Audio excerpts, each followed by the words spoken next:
आज की ताजा खबरों के इस अपडेट में बात करेंगे देश भर की तमाम बड़ी और काम की खबरों के साथ ही सरकार की ओर से लिए गए कुछ महत्वपूर्ण फैसलों जारी किए गए कुछ नए नियमों की। इसके अलावा 5G का इंतजार कर रहे लोगों के लिए एक जरूरी और महत्वपूर्ण खबर निकल के सामने बताएंगे आपको आगे इस अपडेट में। इसके अलावा आप राशन कार्ड के बिना भी ले सकेंगे राशन का फायदा, सरकार ने संसद में किया है ये बड़ा ऐलान। क्या है ये पूरी बड़ी खबर बताएंगे आपको आगे इस अपडेट में। इसके अलावा महंगा ने बगड़ा है आम आदमी का बजट, अब 17% महंगे हुए हैं साबुन और डिटर्जेंट। इस खबर को भी जानेंगे पूरे विस्तार से। इसके अलावा व्हाट्सएप पर दर्ज करा सकेंगे भ्रष्टाचार की शिकायत, इस राज्य में सीएम जारी करेंगे अपना पर्सनल नंबर। इस खबर को भी जानेंगे पूरे विस्तार से। इसके अलावा इलेक्ट्रिक व्हीकल खरीदने वाले लोगों के लिए अच्छी खबर, देश में इस जगह खुलेगा सबसे सस्ता चार्जिंग स्टेशन, 2 रुपए में कर सकेंगे चार्ज। इस खबर को भी जानेंगे पूरे विस्तार से। इसके अलावा यहाँ पर कुछ एजुकेशन और जॉब रिलेटेड महत्वपूर्ण अपडेट्स है, कुछ टेक्नोलॉजी से जुड़ी बड़ी खबरें बताएंगे आपको एक एक करके इस अपडेट में। साथ ही आज की तमाम बड़ी और काम की पूरी 20 खबरों की बात करेंगे आगे इस अपडेट में। बात करते हैं आज की पहली बड़ी खबर की, तो महंगाई बिगाड़ेगी आम आदमी का बजट, हिंदुस्तान यूनिलीवर ने 17% महंगे किए हैं डिटर्जेंट और साबुन। आम लोगों को महंगाई का एक और झटका लगा। दरअसल एफएमसीजी सेक्टर की दिग्गज कंपनी हिंदुस्तान यूनिलीवर लिमिटेड ने अपने डिटर्जेंट और साबुनों की कीमतों में एक बार फिर बढ़ोतरी यहाँ पर की है। बढ़ोतरी अधिकतम 17% तक की हुई है। वह कंपनी बीते 6 महीनों में हर महीने में उत्पादों के दाम यहाँ पर बढ़ा रही है। इस दौरान कीमतें 25 से 30% बढ़ चुकी है। वही HUL के मुताबिक कीमतों में ये बढ़ोतरी कच्चे माल की कीमतों में उछाल की लागत में आई तेजी को यहाँ पर देखते हुए यहाँ पर ये ली गई है। वही कंपनी ने इस हफ्ते यहाँ पर चाय और कॉफी की कीमतों में 7% तक की बढ़ोतरी यहाँ पर की है। वही कंपनी पिछले महीने भी यहाँ पर साबुन और डिटर्जेंट के दाम यहाँ पर बढ़ा चुकी है। कीमतों में पिछली बढ़ोतरी के लिए भी यहाँ पर बढ़ती लागत को जिम्मेदार बताया गया था। वही HUL ने इस हफ्ते अपने यहाँ पर कई प्रोडक्ट के दाम बढ़ाए हैं। वही 14 मार्च से ब्रू कॉफी की कीमत में 3 से 7% की बढ़ोतरी की गई है। वही ब्रू गोल्ड कॉफी 4 की कीमत 3 से 4% बढ़ी है। इसके साथ ही यहाँ पर इंस्टेंट कॉफी पाउच के दाम में 7% तक बढ़ोतरी की गई है। वही ताज चाय की कीमत में 3.5% से लेकर 5.5% तक की बढ़ोतरी यहाँ पर की गई है। चलिए बात करते हैं अगली खबर की, तब राशन कार्ड के बिना भी ले सकेंगे राशन का फायदा, संसद में सरकार ने किया है ये बड़ा ऐलान। केंद्र की मोदी सरकार ने राशन कार्ड धारकों को बड़ी सुविधा देने का फैसला किया। दरअसल सरकार ने संसद में बताया है कि राशन की सुविधा लेने के लिए आपके पास राशन कार्ड होना आवश्यक नहीं है। इस मामले की जानकारी देते हुए खाद्य एवं सार्वजनिक वितरण मंत्री पीयूष गोयल ने संसद में को बताया कि अब राशन कार्ड होल्डर्स को राशन की सुविधा लेने के लिए राशन कार्ड दिखाने की जरूरत नहीं है। वह केवल राशन कार्ड दिखाकर ही लोग यहाँ पर राशन ले सकते हैं। इसके लिए लोगों को वह यहाँ पर जहाँ भी रहते हैं वहाँ के करीब के राशन की दुकान पर जाकर राशन नंबर या फिर आधार नंबर उन्हें बताना होगा। उसके बाद वो राशन यहाँ पर ले सकते हैं, यानी सिर्फ आधार से अब काम बन जाएगा। वही पीयूष गोयल ने बताया है कि नई तकनीक के जरिए आप राशन देने की प्रक्रिया को आसान बना दिया गया है। अब देश में 1 नेशन 1 राशन कार्ड की सुविधा शुरू कर दी गई है। वही सरकारी आंकड़ों के मुताबिक अब तक देश में 1 नेशन 1 राशन कार्ड के जरिए 177 करोड़ लोगों को यहाँ पर जोड़ा गया है, जिसमें राशन कार्ड यूज करने वाले कुल संख्या यहाँ पर 4.8% शामिल है। इसमें 35 राज्यों और कैंसर से प्रदेश के लोगों को इसमें शामिल किया गया। वही पीयूष गोयल ने कहा है कि अगर किसी व्यक्ति का राशन कार्ड या फिर गृह राज्य में उसका राशन कार्ड है और वह अपने परिवार के साथ नौकरी के कारण किसी दूसरे राज्य के शहर में रहता है, तो वह अपने राशन कार्ड नंबर या फिर आधार कार्ड की जानकारी दिखाकर भी राशन की दुकान से राशन ले सकता है। चलिए बात करते हैं अगली खबर की, तो इलेक्ट्रिक व्हीकल खरीदने वाले लोगों के लिए खुशखबरी, दिल्ली में खुलेगा देश का सबसे सस्ता चार्जिंग स्टेशन, 2 रुपए में कर सकेंगे चार्ज। देश की राजधानी दिल्ली में जितनी तेजी से इलेक्ट्रिक वाहनों को तवज्जो यहाँ पर दी जा रही है, उसी के मुताबिक हर जगह पर सुविधा अनुसार चार्जिंग स्टेशन भी बन रहे हैं। ऐसे में राजधानी में जल्द एक देश का सबसे बड़ा चार्जिंग स्टेशन यहाँ पर खुलने जा रहा है, जो बड़ा होने के साथ साथ सबसे सस्ता भी होगा। इस बात की जानकारी ऊर्जा मंत्री सत्येंद्र जैन ने यहाँ पर दिल्ली में उन्होंने दी है। उन्होंने बताया है कि दिल्ली सरकार ने 500 EV चार्जिंग पॉइंट और 100 EV चार्जिंग स्टेशनों के लिए टेंडर यहाँ पर जारी किए हैं। ये स्टेशन अगले यहाँ पर 3 महीनों में दिल्ली में तैयार हो जाएंगे। वह सरकार की प्लानिंग है कि राजधानी में 100 चार्जिंग स्टेशनों और 500 चार्जिंग पॉइंट 27 जून तक यहाँ पर तैयार हो जाएंगे। चलिए बात करते हैं अगली खबर की, तो देश के करोड़ों बुजुर्ग रेल यात्रियों के लिए एक बुरी खबर, अब किराए पर नहीं मिलेगी छूट, टिकट के लिए चुकाने होंगे ज्यादा पैसे। भारतीय रेल में सफर करने वाले करोड़ों बुजुर्ग यात्रियों के लिए एक निराशाजनक खबर सामने आई। दरअसल केंद्रीय रेल मंत्री अश्विनी वैष्णव ने बुधवार को लोकसभा में कहा कि रेलवे द्वारा वरिष्ठ नागरिकों को किराए में दी जाने वाली छूट पर फिलहाल पाबंदी लगी रहेगी।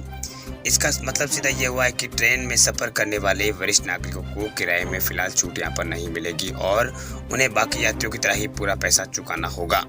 बता दें आपको कि साल 2020 में जब देश में कोरोना की पहली लहर आई थी, तब से सरकार ने रेल सेवाओं पर प्रतिबंध यहाँ पर लगाया था, यात्री रेल सेवाओं पर प्रतिबंध लगा दिया था। हालांकि कुछ समय बाद सरकार ने यात्री सेवा को शुरू कर दिया था, लेकिन जब रेल सेवा शुरू की गई तब रेलवे ने बुजुर्ग यात्रियों को दिए जाने वाली छूट को बंद कर दी थी। वही कोरोना के दौरान जब यात्री रेल सेवा को दोबारा शुरू यहाँ पर किया गया था, तब बुजुर्गों को किराए पर मिलने वाली छूट बंद यहाँ पर हो गई थी। हालांकि रेलवे ने कुछ विशेष श्रेणी के अंतर्गत आने वाले यात्रियों के लिए किराए में छूट देना दोबारा शुरू किया था। चलिए बात करते हैं अगली खबर की। तो पंजाब के मुख्यमंत्री का बड़ा ऐलान, पंजाब में व्हाट्सएप पर दर्ज करा सकेंगे भ्रष्टाचार की शिकायत, सीएम जारी करेंगे अपना पर्सनल नंबर। पंजाब के मुख्यमंत्री भगवंत मान ने राज्य के लोगों के लिए बड़ा ऐलान किया। दरअसल मुख्यमंत्री ने कहा है कि 23 मार्च से शहीद दिवस पर एंटी करप्शन हेल्पलाइन नंबर शुरू किया जाएगा। उन्होंने कहा है कि प्रदेश के लोग व्हाट्सएप के जरिए भ्रष्टाचार की शिकायत दर्ज करा सकें। वही सीएम भगवंत मान ने कहा है कि 23 मार्च को शहीद दिवस के मौके पर मैं एक हेल्पलाइन नंबर यहाँ पर जारी करूंगा, जो मेरा निजी व्हाट्सएप नंबर होगा। वही पंजाब में अगर कोई आपसे घूस मांगता है तो मना ना करे, वही वीडियो और ऑडियो रिकॉर्डिंग बनाकर उस नंबर पर यहाँ पर भेज दें। उन्होंने कहा है कि मेरा कार्यालय मामले की जांच करेगा और किसी भी अपराधी को बख्शा नहीं जाएगा। दरअसल पंजाब के नए मुख्यमंत्री द्वारा यह ऐलान ऐसे समय पर किया गया है जब कुछ ही घंटे पहले उन्होंने यहाँ पर पहले ही भगवंत मान ने कहा था कि वे राज्य के लोगों के हित में बड़ा फैसला करने वाले हैं। ये एक ऐसा कदम होगा जिससे अभी तक पंजाब के इतिहास में कभी नहीं उठाया है।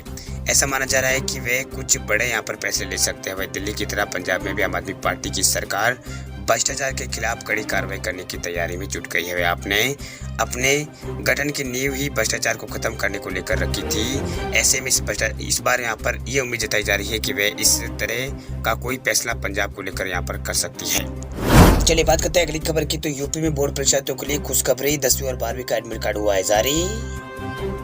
उत्तर प्रदेश माध्यमिक शिक्षा परिषद यानी यूपीएमएसपी ने बोर्ड परीक्षा की 10वीं और 12वीं का जो एडमिट कार्ड है वो यहाँ पर जारी कर दिया। दरअसल यूपी बोर्ड 10वीं और 12वीं का एडमिट कार्ड जो upmsp.edu.in वेबसाइट पर यहाँ पर जारी किया गया है, वह स्कूल हेड या फिर प्रिंसिपल स्कूल लॉगिन क्रेडेंशियल का इस्तेमाल करके यूपी बोर्ड हाई स्कूल और इंटरमीडिएट के छात्रों का एडमिट कार्ड डाउनलोड कर सकते हैं। इसके लिए यहाँ पर इसके बाद छात्र अपने स्कूल से यूपी बोर्ड परीक्षा 2022 का एडमिट कार्ड यहाँ पर ले सकते हैं। बोर्ड ने हाल ही में यहाँ पर यूपी बोर्ड परीक्षा 2022 का टाइम टेबल जारी किया था।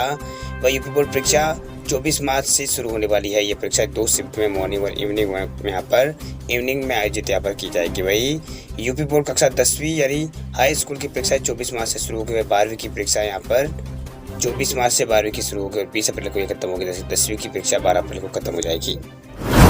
चलिए बात करते हैं अगली खबर की। तो मोबाइल फोन के लिए इंडियन ऑपरेटिंग सिस्टम बनाने पर विचार कर रही है अब सरकार इलेक्ट्रॉनिक्स आईटी सेक्टर में डिजाइन और इनोवेशन इकोसिस्टम तंत्र को आगे बढ़ाने के अपने प्रयासों के तहत एक ऑपरेटिंग सिस्टम विकसित करने पर विचार कर रही है। इसकी जानकारी संसद में इलेक्ट्रॉनिक सूचना प्रौद्योगिकी मंत्री राजीव चंद्रशेखर ने अपने बयान में यहाँ पर दी। वही operating system OS mobile phone या कंप्यूटर सिस्टम में मौजूद यहाँ पर होते हैं, जिसे मोबाइल फ़ोन पर गूगल एंड्रॉयड एप्पल गूगल में यहाँ पर एंड्रॉयड और एप्पल में iOS और कंप्यूटर के लिए माइक्रोसॉफ्ट विंडोज़ या फिर लिनक्स ऑपरेटिंग सिस्टम या फिर मैक्स के लिए अलग यहाँ पर ऑपरेटिंग सिस्टम होता है। वही समाचार एजेंसी पीटीआई के अनुसार राजीव चंद्रशेखर ने संसद में कहा है कि सरकार मोबाइल फ़ोन के लिए भारत में विकसित एक खास OS पर विचार कर रही है। उन्होंने ये भी बताया कि सरकार द्वारा इसके लिए अभी तक कोई यहाँ पर धन आवंटित नहीं किया गया है। वही राजीव चंद्रशेखर ने कहा है कि इलेक्ट्रॉनिक और सूचना प्रौद्योगिकी में एक वाइब्रेंट डिजाइन और इनोवेशन इकोसिस्टम बनाने के सरकार के प्रयासों के तहत सरकार ऑपरेटिंग सिस्टम का विकास पर विचार कर रही है।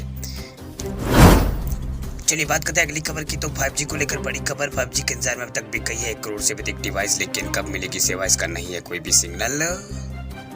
लोग बेसब्री से यहाँ पर 5G का इंतजार कर रहे हैं। 5G डिवाइसेस भी यहाँ पर भारत में ताबड़तोड़ बिक रहे हैं, लेकिन लोगों ने 1 करोड़ से ज़्यादा यहाँ पर 5G डिवाइसेस खरीद लिए हैं। और दूसरी तरफ सरकार यहाँ पर जैसे शायद सबकी यहाँ पर सरकार को फिक्र ही नहीं है। दरअसल फिक्र इस बात की कि भाई जनता यहाँ पर बरकरार होती जा रही है कि तो फटाफट 5G लॉन्च कर दिया जाए।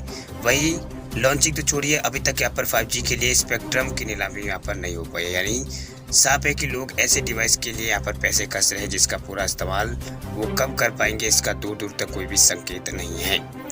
वही नीलामी भी आगे की बात है। अभी तक तो स्पेक्ट्रम के लिए रिजर्व प्राइस भी यहाँ पर तय नहीं हो पाया है। वही लोग 5G इनेबल डिवाइस धड़ाधड़ यहाँ पर खरीद रहे हैं, इस आस में कि यहाँ पर बस फटाफट 5G आए और वह तूफानी से स्पीड का इंटरनेट का मजा यहाँ पर उठाए। वह टेलीकॉम ऑपरेटर्स भी यहाँ पर बाट जो रहे हैं कि 5G लॉन्च हो तो वह बड़ी तादाद में इसके सब्सक्राइबर जोड़ पाए। वही 5G के आने से तमाम तरह की सर्विसेज में बड़ा बदलाव आएगा। वही सरकारी सेवाओं से लेकर निजी कंपनियां और हेल्थ केयर तक बड़े पैमाने पर इस नए यहाँ पर इस नए मौके को यहाँ पर बुलाने वाला है। लेकिन ये सब सरकार की सुस्त चाल के चलते यहाँ पर बेईमानी हो रही है। तब तक यहाँ पर इस बेपरवाह लोगों तो यहाँ पर 5G स्मार्टफोन या फिर दूसरी डिवाइस को खरीदने में यहाँ पर लगे हुए हैं। वही अनुमान के मुताबिक तक 2022 तक यहाँ पर भारत में 5G स्मार्टफोन की कुल बिक्री यहाँ पर 40% तक पहुँच चुकी है।